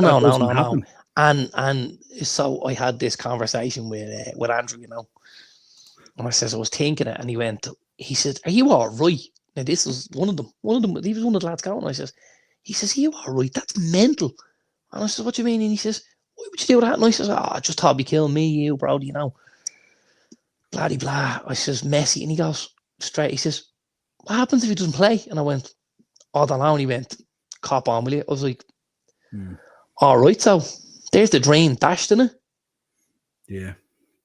Warren's in. The EPL is the most hyped and marketed league in the world, absolutely, but it's definitely not the best in terms of pure football. That title sits with La Liga. I'd argue massively with you there, Warren. Yeah, absolutely massively. Do you know, I get interested in La Liga when I hear of Barca, Real Madrid, Atletico, and stuff like that, right? But a lot of the times when we're on this podcast here, we'll turn around and go, Bournemouth versus Crystal Palace. Now, that's probably going to be a belter. Yeah, and I have it. Yeah, no. I'm with you 100%. And I actually have something on that because I saw this and I want to just call this out for you. So let me just go for a little look-see here. Friday. Should get it there. Yeah. Can I just call out the teams in La Liga? Yeah? Yeah, go ahead. From the bottom up, yeah? Valladolid. 19th place, Valencia. Espanyol. Getafe. Alaves. He's beat them in a UEFA Cup final, if I remember rightly. Valencia down in 19th? Valencia have 12 points. They're 19th in the league. Jesus, that's something. They've minus 10 goal difference. 14 Sevilla. Las Palmas. Vallecano. Celta Vigo completes the bottom half. Osasuna, Betis, Girona, Sociedad, Mallorca, and Villarreal bring it to 5th. Up until 5th, that's absolute dog shit. Pure, unadulterated dog shit. In 4th, you have Athletic Bilbao, who are a decent side. In 3rd, you have Barcelona. In 2nd, you have Real Madrid. And top, you've got Julian Alvarez and Conor Gallagher at Atletico Madrid, right? Now, don't forget, United absolutely pumped Barca 18 months ago in that Europa and knocked them out. Yeah? With Lewandowski and Ansu Fati and Lamine Yamal and all the boys. And we were dire. La Liga is not anywhere near the level it was 10 years ago. Not anywhere near it. I think if you look at that, he said, look at the European titles won by La Liga compared to EPL. You'll probably find over the last 20 years as well, and that's an interesting point. A lot of the teams that they were up against in the finals were probably Premier League teams, and in a one-off game in the final, of course, anything can happen. And you know, it's a difficult. Do you know what we should do sometime? What we should do is we should do a fantasy booking. And what we should do is take La Liga and take the Premier League and cross-tie them. First against first, second against second, all the way down. And try and predict how we think it will come out. I lay odds. I'd be surprised if the bottom 10 fixtures don't go the Premier League way. Oh, I can do that really quickly for you. But you know what I mean? Yeah. No. I can do that really quickly for you. Because by the powers of the internet. Yeah. Oh, who's that? It is an interesting conversation though, you know, because obviously I presume we would feel the Premier League. La Liga would be next, wouldn't it? Obviously. Right, so top is Liverpool, yeah? Yeah. They batter Atletico, right? 1-0 Premier. Just battered Real. Right, so 1-0. Okay. Yeah. Chelsea versus Real. I'll give it to Real, yeah? Yeah, it's 1-1. Barca versus Arsenal. I'm having Arsenal all day long and twice on a Sunday. 2-1. 4th place is Forest versus Athletic. I'll take Athletic. 2-2. Now, here's where, and as we get down here, here's where we start. So you've got Bournemouth versus Villarreal. I'll take Bournemouth. Yeah. Absolutely. Especially the way they're playing at the moment. Absolutely. 6th place, Aston Villa versus Mallorca. I'll take Villa. Aston You're 4-2 to the Premier League. 7th place, Manchester City versus Sociedad. Shit is the R now. I'll still take City, yeah? Yeah. 8th place, Newcastle over Girona. I'll take Newcastle. Yeah. 6-2. Fulham in 9th versus Betis. I'll take Fulham. Yeah. Brighton in 10th. Osasuna. I'll take Brighton. Yeah. Yeah. Yeah. Spurs in 11th. Celta Vigo. I'll take Spurs. Yeah. Yeah. Brentford 12th. Vallecano. I'll take Brentford. United 13th. Las Palmas 13th. I'll take United. Yeah. Even as bad as United are, definitely at the moment. So what are we? So 13 in, we're 11-2. Yeah. Right. 14th, you got West Ham versus Sevilla. Give it to Sevilla if you want. We'll give it. It's at 11-3. 11-3. 15th, you have Everton versus Leganes. I'll take Everton, thanks. Yeah. 16th, you have Palace. Doesn't matter who's on the other side, really, does it? Alaves, I'm taking Palace. Yeah. 17th, you have Leicester against Getafe. I'll take Leicester. 18th, you have Wolves versus Espanyol. Let's give it to Espanyol. So that's 4. So that's 4. And then you have Southampton and Ipswich. And you have Valladolid and Valencia. Let's give them 1 each. You're at 15-5 to the Premier League. Yeah. And I think we've been generous. And that's what I was just thinking aloud. And I think we've been generous. Like yeah. Over a two-legged game. Yeah. With 15 Premier League teams through. Easy money. Absolutely easy money. And you know what? Be a great competition, wouldn't it? Absolutely, wouldn't it? Wouldn't it? Yeah. Be deadly. We should talk to UEFA. They'd be all over it. Don't worry about it, lads. We'll fit it in at the back end of January. It's all good. Yeah. Let's talk about Mo. Let's have a quick look then at the festive fixtures. Tell me what sticks out. We don't have to go through every one of them. No. City, Everton, obviously. What are you thinking? I need to just refer to my bets for a second because I think I've City. I didn't do bets now, so you've bets, have you? I do. I've 3 for you. Don't you worry. I'm looking after you. I didn't do any. That's okay. Don't worry. No problem. That's what I'm here for. No. I think City will do it. But I don't necessarily think it'll be a landslide either. 2-1. 2-1. I don't know. I don't think City will score 2 goals against Everton. Everton are really good at the back, man. I think 1-0. I think 1-0. You really fancy Everton to nick one off a set piece. You know what? I think 1-0, but I wouldn't be shocked at 1-0. Yeah. But I do think 1-0. Do you know a game I'm really looking forward to? Newcastle Villa. Absolutely. Yeah. Just before you skip to that one, Chelsea Fulham, London derby. Tough.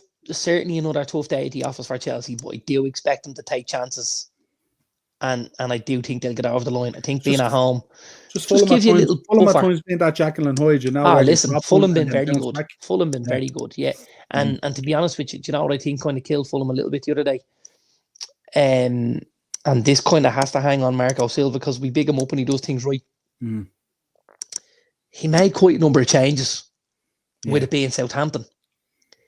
As if it was like a lower league team that they'd go in, brush aside, and I just went, you know what?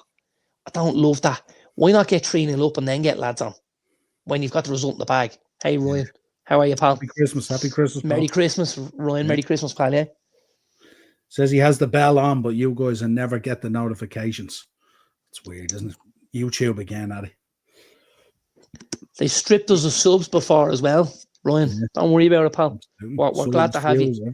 Love a good Wolves fan. Yeah. So really looking forward to Newcastle Villa. I think that's going to be a belter. I really do. In a basketball type of way or in a... No, I think they're both too good at the back for that. I think both of them are too solid.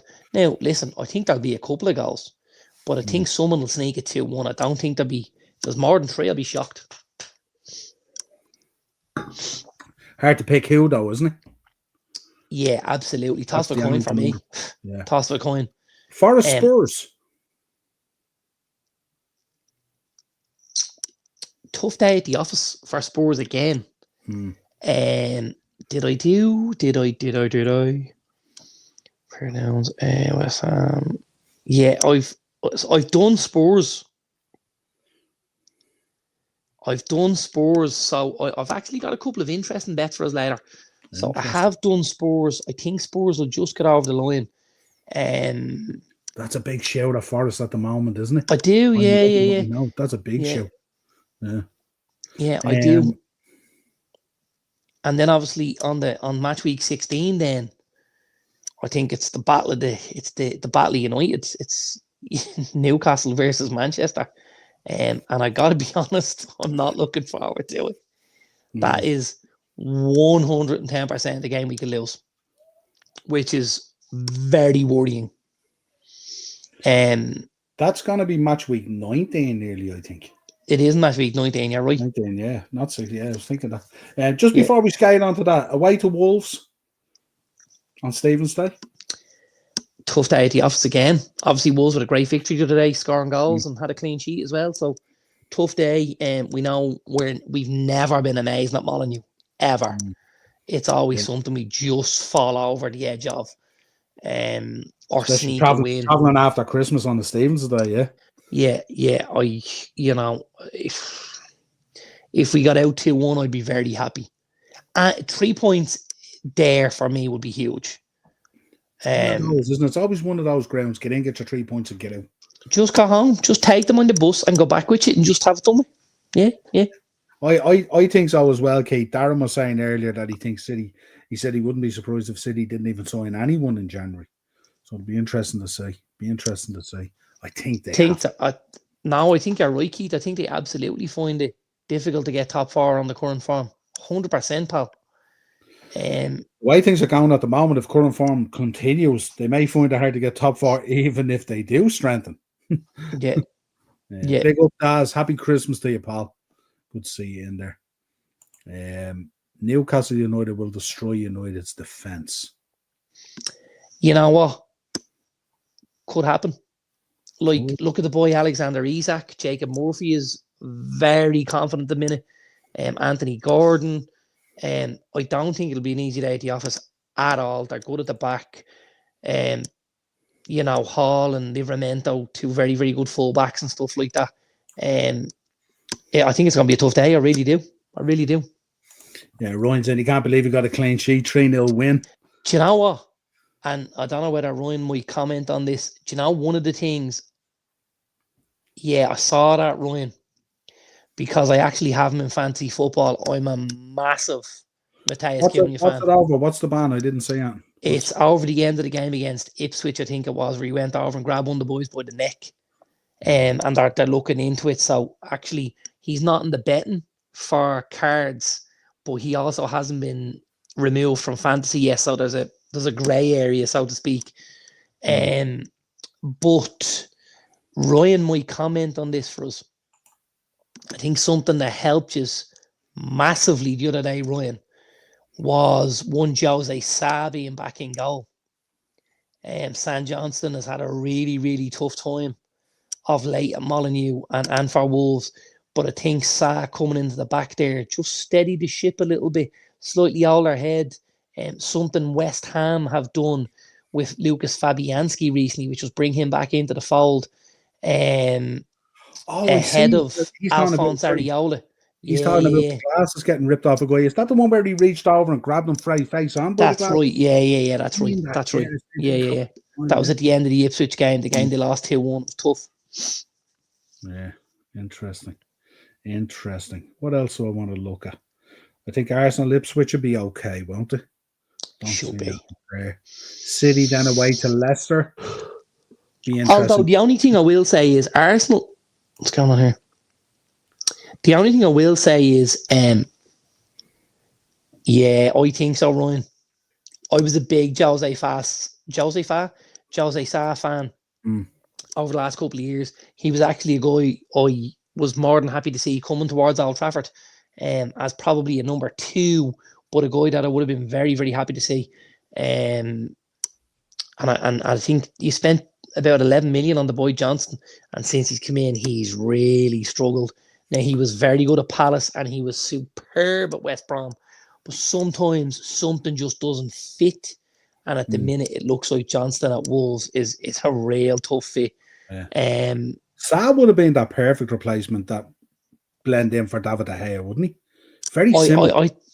I think he'd have been good. I think Saad's very underrated. I think he's been excellent for a number of years at Wolves. Really, really good. I think this is huge. I think, and when we were talking about the Arsenal game, I don't know whether there's going to be a little bit of Arsenal feeling sorry for themselves without Saka here. And Sterling now. Yeah, and I mean, listen, we know they're going to go in with Martinelli and Trossard and probably Gabriel Jesus. But I mean, are you winning the league title with Martinelli, Jesus, and Trossard as your front three? I wouldn't think so when I look across London and they've got Kulusevski, Son, and Solanke. That's... Do you expect with Saka being out, do you expect that kind of Odegaard level of drop-off, or not quite as much? Possibly. Although, the one saving grace is you do have Odegaard. You do. He's had a dip in the last 6 months, but we've been back to his old self the weekend. Hope he can keep it up. Yeah, I think he's a very good keeper, Ryan. I really do. I really think he's a good keeper. Listen, Saka's huge at Arsenal. I think you're right, Jerry. I think they'll struggle to replace goals and assists. Goal involvements, as we call them. I think they'll struggle a little bit. And don't forget, while Jesus is humming at the minute, that's the air can be taken out of that balloon very, very quickly. Yeah, no one is sitting here thinking that could be 5, 6, 10 games. No one's thinking that. And if it is, we'd be shocked. If he was able, obviously, what do you get? 5 in the last 2? 5 in the last 2, yeah. A hat-trick and a double, yeah. 5 in the last 2. Okay, so in the next 8, if he was able to get another 8, yeah? He'd have 13 and 10. Yeah. If he did that, you could knock me over. But the likelihood in the next 8, he's not going to get 1 each game.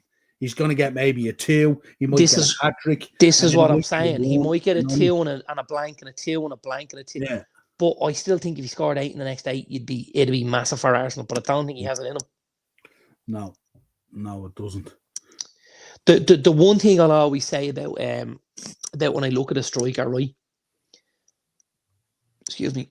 With really, really good strikers, I feel like the more time they have, the easier life is for them. I feel like when I look at Gabriel Jesus, the more time, the less likely he's going to score. I think he needs to do things quite off the cuff, quite reactionary, quite in the moment. I think when you put him one-on-one with a keeper and he has decisions to make, that's when we go to shite.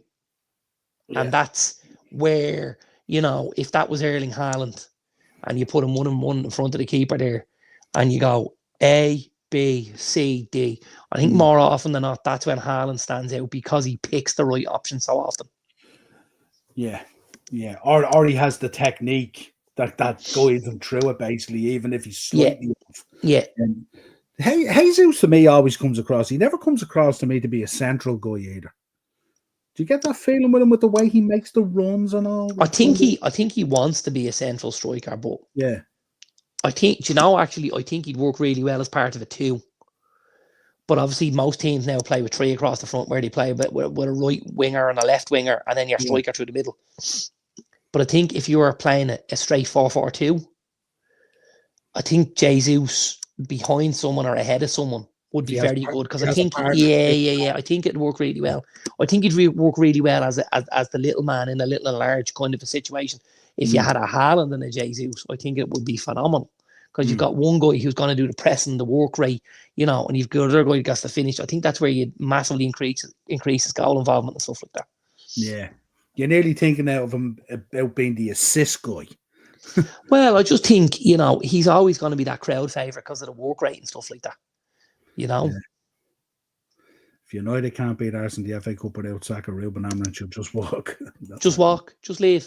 Yeah. So they've only got one player.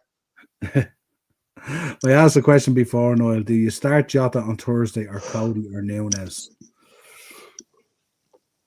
Who have you got? Thursday we have Leicester. we're the 8 o'clock game against Leicester at Anfield. I think it's time to give Jota the spin from the start. Yeah, probably. I would think so. I think I give Jota the spin, and I have Szoboszlai in behind them, and I have Diaz and Salah either side. With the way things went from the weekend, because I don't think you can take out any of Szoboszlai, Diaz or Salah after the weekend. I really don't. Here's a question with the way the weekend went. Do you put Luis Diaz in the middle and Jota on the left? No, I wouldn't. I think Diaz might do a job for you through the middle, but you'll fall off with Jota out wide. Whereas I think if you have Diaz out wide, he'll do a job because he's always done a job, and you'll get the best out of Jota. I don't. That wouldn't work for me, to be honest. Interesting. Maybe might go Cody Diaz, Salah. Who knows? Interesting. Right, let's go down. What's match week 19? What are we looking at here? Man City away to Leicester. We're definitely looking at us and Newcastle. That's the biggest game of it. On the Monday, yeah. I think so. Yeah, and I think Brentford Arsenal is a decent game. Yeah, absolutely. Well, with what they know now, absolutely. Yeah, I think Brentford obviously losing their record at home. Yeah, will be huge. Takes a bit off them as well, though, doesn't it? It does, because every week it's not, can we? Now it's going to be okay. It's gone. Let's go and play our game. Let's start again. Arsenal have the pressure, and Arsenal don't love it there. Yeah. At that VTech. 100%, Keith. We spoke about it all summer long. Do you know, Keith, we were talking about this in the summer, and apparently the conversation was had, and apparently between the two parties, something broke down and they didn't fancy. I think he's similar to Cunha, works best off a striker or drifting in from the left. Jota. He's talking about Jota. Okay. Yeah. Okay. Yeah, because you see him, if you see Jota a lot of the time when he picks up the ball, he's never always central. He kind of picks it up slightly off it and puts in and stuff like that, so you never know. Keith, Jesus and Nunes are very similar if they're given enough time on. Yeah, absolutely. 100%. I was talking about Jesus in the Cunha comment. Oh, yeah. I thought you were. Yeah, I thought you were as well, yeah. Yeah, absolutely. I have to say, the boy Cunha is a baller. A baller. That Liverpool trip to West Ham, that could be never easy going there. Yeah. Never easy going there. But I think you've more than enough in the tank to beat them. Yeah, absolutely. So it's not easy, but I think you have. Yeah, absolutely, Ryan. Yeah, I think so. Aston Villa Brighton will be tasty as well. Ryan, he's now Sylvan Ebanks Blake, let's be honest now. Ebanks Blake, remember that? Ex-Man United went to Wolves, tore it up. He won his championship at one stage, if I remember rightly, Ryan. Right. Nearly just about halfway through the season. We're there or thereabouts. Thought you were saying through the show. I was going, fucking hell, this could be a long one. No, we're nearly finished. At this stage, looking at the table, give me your Ebanks Blake, what a legend, Brian says. There you go. Absolutely. Give me your top four, how you see it playing out, and your bottom three. Halfway. 39, 5, 31, 22, 39. I think at the minute, I'd probably go Liverpool, Arsenal, Chelsea in that order. Okay, and who's your fourth? I think you could toss a coin, but I'd probably say Man City. Man City to finish fourth. I think they've got the highest ceiling if they get the ball rolling. Where do you think the turnaround's going to come from? Because obviously, if you think that possibly may not strengthen, and a lot of the players that they have out that are key are out kind of till well into the new year. They're not due back anytime soon. Yeah, I think confidence is key to it as well, I really do. I think they look like a team devoid of any sort of confidence at the minute. And they're kind of looking around for the next guy who's going to stand up and do the job. But you can't continue like that. I think it's going to be up to somebody to kind of grab it by the scruff of the neck, or maybe it's going to take a couple of changes in the team. Maybe they go to the false 9, maybe they take Haaland out, maybe they play Grealish as a 10, maybe there's lots of options and opportunities for Manchester City. And I mean, we can't really say that Pep Guardiola is not going to get it right, because let's be honest, over the last 15 years or so, he's done nothing but get it right, you know? Absolutely. Interesting. Bottom 3? I think obviously Southampton are bottom. Yeah. I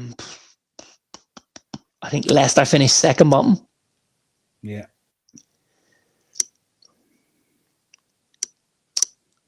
And I think I'm going Southampton, Leicester, Ipswich, 2019 and 18. Yeah, I think so.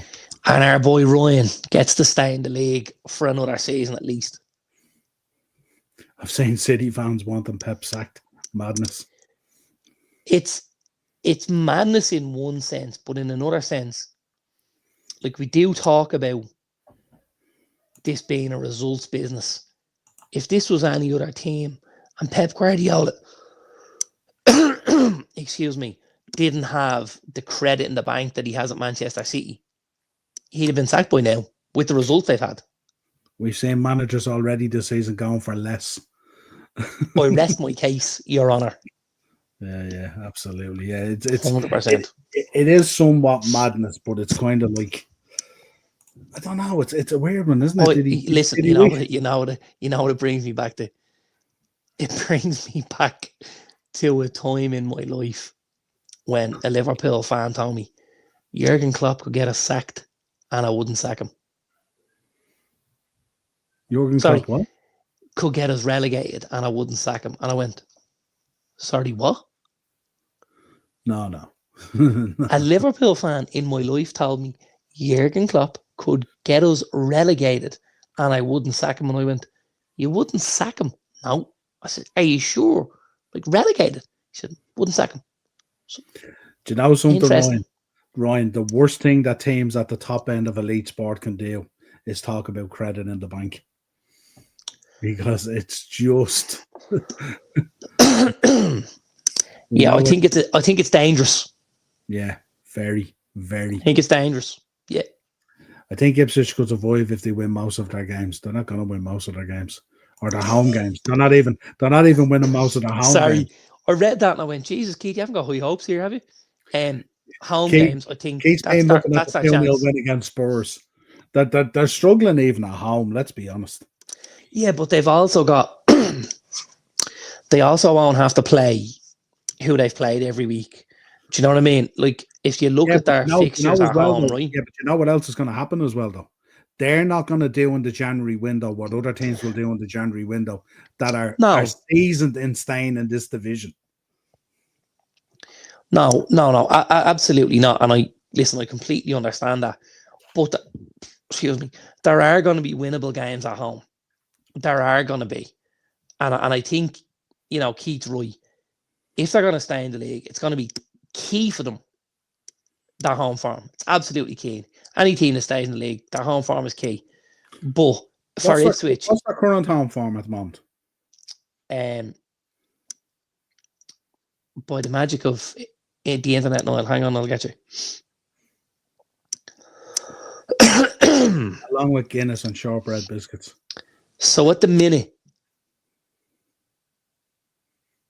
after 9 games, they've had 4 points. So their home form is going to keep them in the division. Stop that now. Away from home, it's probably better. They've played 8 games, 1 game less, and had double the points at 8 points. So it's their away form that's going to keep them in the division. Well, is it though, or will they get a roll on at home? You know what I mean? Listen, I don't see it. That's why when I hear that the home games are keeping in the division, I thought that towards the start of the season because it's a tough place to go at times. Absolutely, tough place to go, 100%. But it hasn't been. It hasn't been. Listen, they've looked plucky and at times been a little bit unlucky that they didn't get a point here or there, but still. Or 3. I mean, like, how they didn't beat us was beyond me. Only for Onana's save of the month, by the way, he got for that. Let's not forget. And he gave us a very good 45 minutes, if you remember. Yeah, 100%. Yeah, I just think Pep deserves it and is the best man for their rebuild, as he's proven he's a serious winner. Can I just prove that I'm now 40 years of age? Yeah. Mommy toured. Can I have to go to the loo? Give me a second. Go on then. I'll keep them busy before your bets. Yeah, I know. The only thing about that Ryan as well is will it be affected by the 1-1? Well, it's not 1-1-5 anymore. So it's 1-3-0 or something like that at this stage, isn't it? I think that will greatly affect what they decide to do there and stuff like that as well, pending the outcome of that. If the outcome of that is not what they want, and they do get some harsh treatment or punishment and stuff like that, I know Pep turned around and he said, "Oh, I'll stay and I've re-signed all this kind of thing." You know, I heard it on a podcast today. Hussam was saying it. Is Pep Guardiola going to want to go play Wycombe Wanderers and all and stuff like that? I don't think so. I don't think he has the appetite for it. I think it's hinging on that as well. And I think as well, and it's just an out of the box kind of thinking. I really think some of the drop off in their play, some of it is related to, I don't know whether they've heard something on these charges or something like that, and it's hinging on it. So it could be that as well. I'm not too sure. No, I was just saying there that if this rebuild for Man City, it all will hinge on what's happening with the charges and stuff like that. Obviously, we'll know more in March. And I know Pep has said, "Oh, no matter what happens, I'm here," and this kind of thing.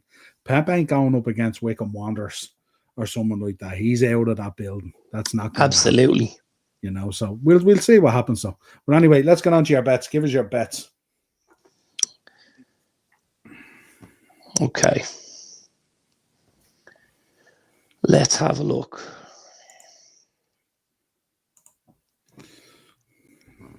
I have 3. I've done 3.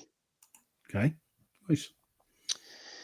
Now, I've done a couple of different ones than I usually would do, just to keep things interesting. Sorry, just closing down all the keep it festive apps on my phone. Yeah. So I'll hit us with the first one. And the first one is the regular result I'm about to score. So I've gone Bournemouth at home versus Palace. Okay. Result I'm about to score. Yeah. I've gone West Ham away at Southampton. Result about to score. Okay. And I got Chelsea at home at Fulham. Result I'm about to score. Interesting. It's not a stretch, right? No. 30-1. That's not bad. That's not bad. Southampton, in fairness, the other night against Fulham, they were plucky enough. Yeah, they did okay, but I think West Ham will beat them. Yeah. Now, I've gone for a straight accumulator here. Sorry, a straight treble. This isn't result I'm about to score. This is just 3 teams to win. Yeah. And I've gone 3 away teams, but they give tremendous odds. So I've gone West Ham away at Southampton. Yeah. I've gone Spurs away at Forest. Yeah. And I've gone Brentford away at Brighton. Yeah, Brighton have been a bit indifferent, haven't they? Little bit. But for the treble, not resulting about to score, just the treble, I can match the 30-1 from the first bet. Not too bad. No, for a it's all right. It's all right. right. What do you reckon, Keith, here? Where would he go if he leaves City? Would he take a job at international level like Spain? I think that's probably the only one left on the list from. The talk was also England after Tuchel. Right, I'm not sure. You wouldn't believe how much England fans want them. Listen, I've no doubts. Yeah. I've no doubts. Who would want it? Mm. And my third is our yellow card bet. Okay. Or our to be shown a card bet. Shown a card. Chelsea are home against Fulham. I like the idea of Andreas Pereira getting a book in there. Yeah. Combative. Argumentative. Yeah. Yep. Yeah. Yes. Yeah. There you go. See. We've got Southampton at home. They're going to be under pressure from West Ham. Our boy Flynn Downs to keep up the tradition. You sent me the screenshot the other day, yeah. He was the first one booked in the game the other day. I went, yes. And we're rounding out with another guy very similar to Andreas Pereira, who can get a bit frustrated. Was Flynn Downs on the list if he got a card? No, he wasn't. No. Did any of them have him? Can you remember? Quite a few of them did. Oh, did they? Yeah, they're all off. Captain of Egypt, Sam Morsey. He's not playing on Boxing Day. Yeah. And the other player is a similar player to Andreas Pereira. Good player, combative, and likes a bit of pissing him on in the referee's ear, and that's one Bruno Fernandes. Not a bad show. At Wolves, because it could be a tough day at the office for us. So I got Pereira, Downs, and Fernandes. And guess what, Niall? 30-1. That's how we're all. Ryan is saying Gomez, lads. It's pretty much a guarantee.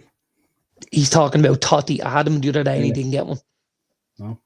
I had him the other day with Ugarte and Mangala in the Everton midfield against Chelsea. I thought very combative. I said he'll get a card there and he didn't get a stitch.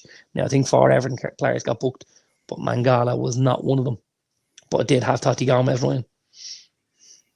Ashley Young maybe up against Man City. Ashley Young got a card.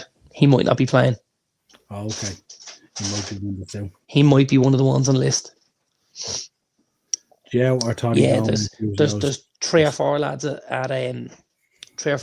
Wolves that are always good for a card. Both Gomez lads are pretty high up on the list, to be honest with you. And when the boy Bellegarde plays, he's also very high up on the list. He hasn't started too many games recently, but he's very, very good at picking up cards. God bless him. Yeah. Interesting. Good bets. So hopefully a few bob for people there with a bit of luck. We can't save your Christmas with these ones, but we can help your New Year's. Sure can.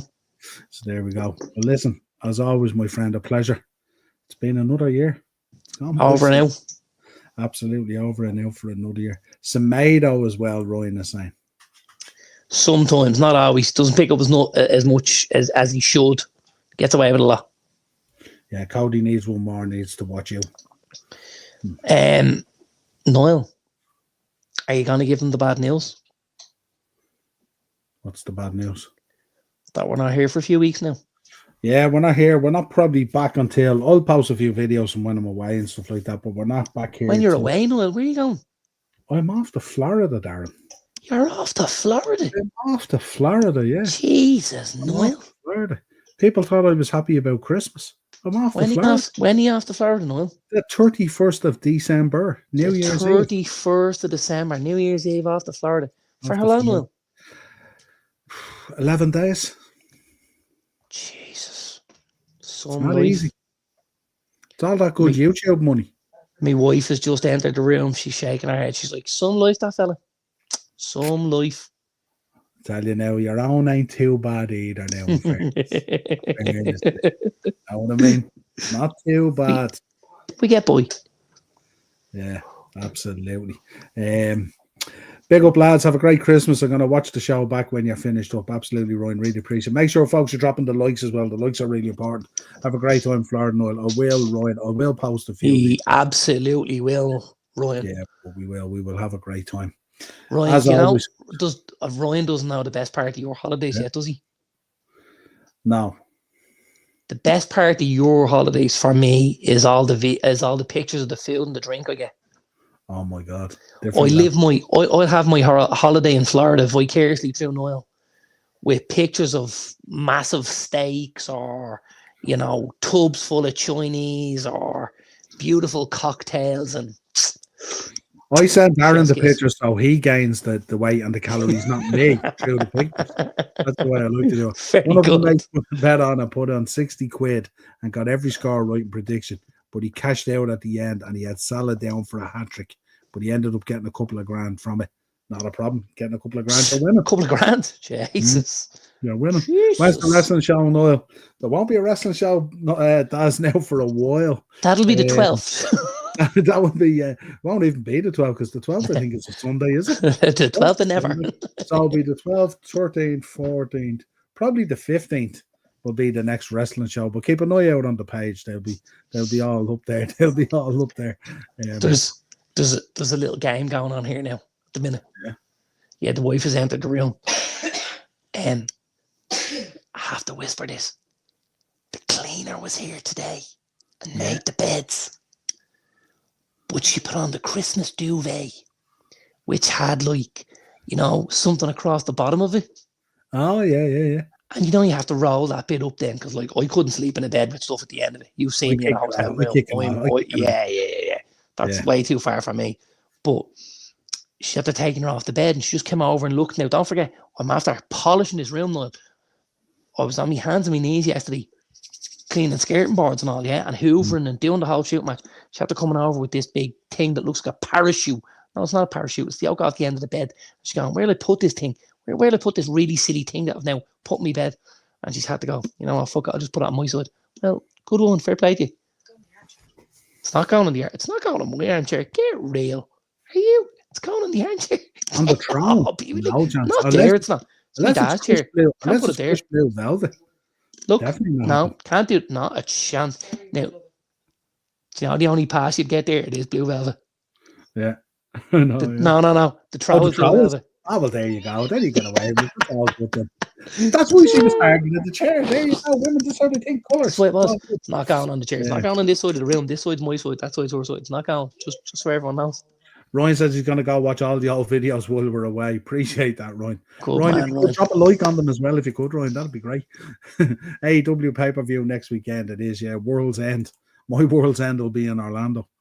That's right, like, actually, World's End.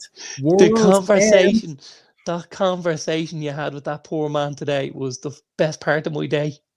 What was that? When the lad came into the shop and he was asking, where can I watch the pay-per-views? You said, the Wolf Shed, blah, blah. And then he mentioned something about AEW and you went, nah, pal, they're not going to show for 4 people. This is the guy I told you about. This guy came in the shop today. He was Bronson Reed without the long hair. I want to see this, lad. It was a little, and everybody knows I'm not an AEW fan, so this was a golden nugget for me, I have to tell you. Yeah, oh man, and I'm point out that I'm not normally that harsh, but it's Christmas. Do you want to tell them? Do you want to tell them how good you are? What? Tell them how good you are. About today? Yeah. We managed to. We had it. Say it with a straight face. We had a double pack in the shop today. One of the battle packs, is that what they're called? Battle packs. They're called a battle pack, yeah, that's right. Very good. 2-pack figure. And one of the figures was Ricochet, who we know is AEW now. And the other one is one Velveteen Dream, who we know has had some problems with the law in recent years and stuff like that and all. But lo and behold, it's sold. Oh God! Do you know what the selling point on it was? Go on, tell me. You could take the yellow boa off Velveteen Dream and put it on your Hulk Hogan figure as an accessory. There you go. Oh God! And not that kind of an accessory. So there you go. That is Jesus. Done well. That was the set. Yeah. That was a USP. Is that what they call it? They even sold, and listen, I didn't do too bad. I got rid of a Moxley figure for you a short time ago as well. Listen, so you're working the oracle, if you ask me. I can tell you, unbelievable. And not to forget, sorry, Luke Gallows promo. Luke Gallows promo pick as well. Yeah, look, we've had quite an unusual good week this week, to say the least. They're quite comfortably the worst 3 items you've ever had in your shop. I'm telling you now, if anyone is in the market for a signed Mandy Rose promo, hit me up. I have one there. And I also have an Elijah Burke, and I have a few others as well, yeah. Oh, God. What a punt on that. That's hilarious. Yeah. Gas. Wrestling is it's difference of opinions, really, isn't it? More than That's anything. it. As Dazzler's seen the new Winged Eagle belt. He has indeed. Seen it? I have one. Seen we know lads who pump them out on a weekly basis. Don't worry about that. Oh, God. We have the hook up for them. We have the hook up for them. It's all good. Keith, AEW reminds me of WCW from 2000. It's just too painful. AEW never, ever reached. Not even close. Reached WCW 2000. Right in at the death. Morris is in. Look at this. Don't forget, folks, make sure you're hitting up Morris's channel as well. Absolutely excellent stuff. What you say? Morris, I didn't want to say that, and I sold it today. What can I say? It went today. Oh, God. Oh. For all your last minute bits and bobs. Yeah, Morris, happy Christmas to you. Wrestling Mania tomorrow. Anytime yeah, Wrestling Mania tomorrow, folks. 10:30 till 10 to 2. Then I'm off for a bit of Christmas Eve lunch. But we are fully restocked. We have everything in. Rhea Ripley shirts, Cody Rhodes shirts, Roman Reigns shirts. Hang on. Let me check the list, see what else we have. We've even got Bullet Club hoodies in. Have you? Yeah, I wanted to accommodate those Japanese wrestling fans. There's a beautiful 4 Horsemen promo. There is. There's a fabulous Dusty Rhodes Elite figure. Yes. There's a signed Tommaso Ciampa. There's a signed Nasty Boys. There's an original Walmart Andre the Giant Funko Pop. There sure is. There's an Edge 1 of 3000, a rare edition. That Andre Pop is my next one. If that goes tomorrow, there's an AEW Owen Hart figure. A very prestigious one as well. Very nice. There's a Goldberg Ultimate Edition and a Cody Ultimate Edition, which, by the way, can't get your hands on anywhere. This is the real Cody one, not the fake one. There may not be a Cody Ultimate Edition. Just saying. Just saying. I like the sound of that, Niall. Absolutely. Niall, I have to go. No problem. I have to go myself. Last few. Yeah, my wife has just told me that the Chinese is arriving. Does your wife know my hard-earned work paid for it today? I don't know how that went.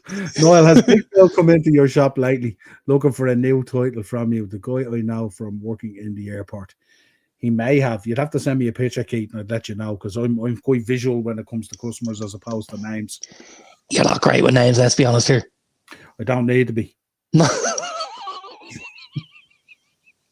Everyone's a friend.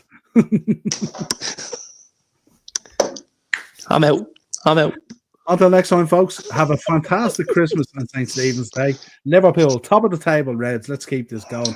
Man Fuck's sake, not more of this shit. All that usual good stuff. Fucking Liverpool, top of the table now. You've given it all that now. Darren, have a lovely Christmas. I know we'll be talking. Tell Rosanna to have a lovely Christmas. She has certainly earned it. Niall says, have a lovely Christmas. You've certainly deserved it. And earned it. I've hooked her up. Don't worry. Let her know they weren't Guinness 0-0s. That's the problem. You Had 3 of them on you now. You'll be putting on AEW Dynamite. There's more chance to be putting on our frillies than fucking AEW Dynamite. Are you mad? Getting into that lovely cozy bed now, all done up for Christmas. I'm telling you. What would you want? Right, folks, have a lovely Christmas. Yeah, absolutely. Yeah. And not the one that comes with sauce in a tray. Until next time, folks, have a lovely Christmas. Talk to you real soon. Cheers, pal. See you, brother.